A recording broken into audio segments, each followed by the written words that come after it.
Are modern husbands essentially just sperm donors? It's a powerful question with potentially an ever so slight hint of bias.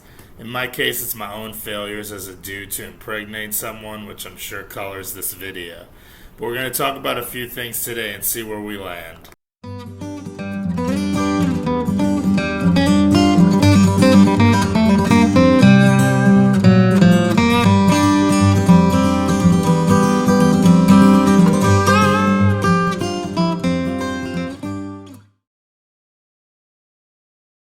Let's start with this chart from the Kaiser Family Foundation. This chart is older. I believe it's from 2013. Some of the semantic wording and how this was conducted, i.e. the fine print, needs to be acknowledged too.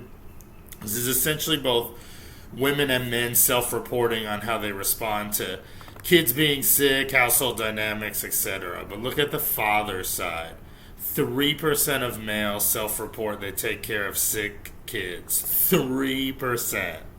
Now the good news is 42% of men in this survey think it's mutual, which seems nice, but I also wonder what men think of as mutual in that case. Now I've used this article in other videos, but let's move over to this October 2022 opinion piece in the New York Times. In there we have this poll quote, which is pretty self-explanatory. Then we have this poll quote, which is also relatively self-explanatory. Brief anecdote time. Probably 20 times in the past 4 years, if not closer to 50 times, I've heard one woman say to another woman at a party some variation of, I honestly think Jeff, which in this case is a fake name, is gay, but I got 2 kids out of it and the paycheck is good, so whatever. I've heard that at birthday parties, couples weekends, Christmas parties, etc. Anecdote 2.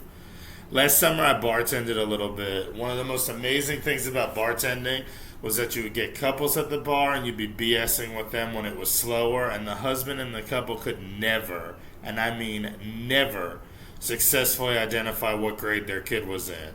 I had husbands/dads who were telling me their daughter was in 3rd grade, and the wife would correct them and say, honey, she's in kindergarten.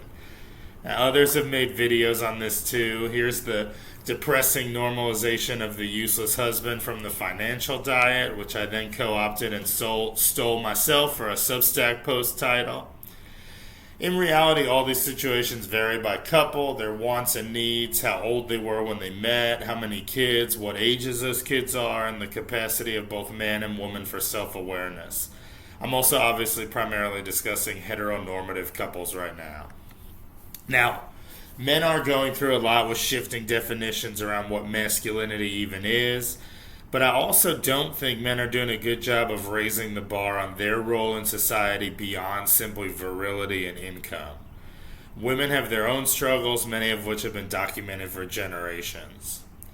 Probably the easiest path here is to realize both genders are screwed up, modernity is very complex and complicated, and everyone needs some form of space and grace. And if a woman basically wants a pet Neanderthal to give her 3 kids, that's her prerogative. Beyond that, all we can hope for is functional men and women who love each other and love any offspring in a pro-social way. So is modern man/modern husband a sperm donor only? Many are, and it can feel that way, but not all. And it's in the not bucket, active fathers, empathetic romantic partners, dare I even say lifelong learners,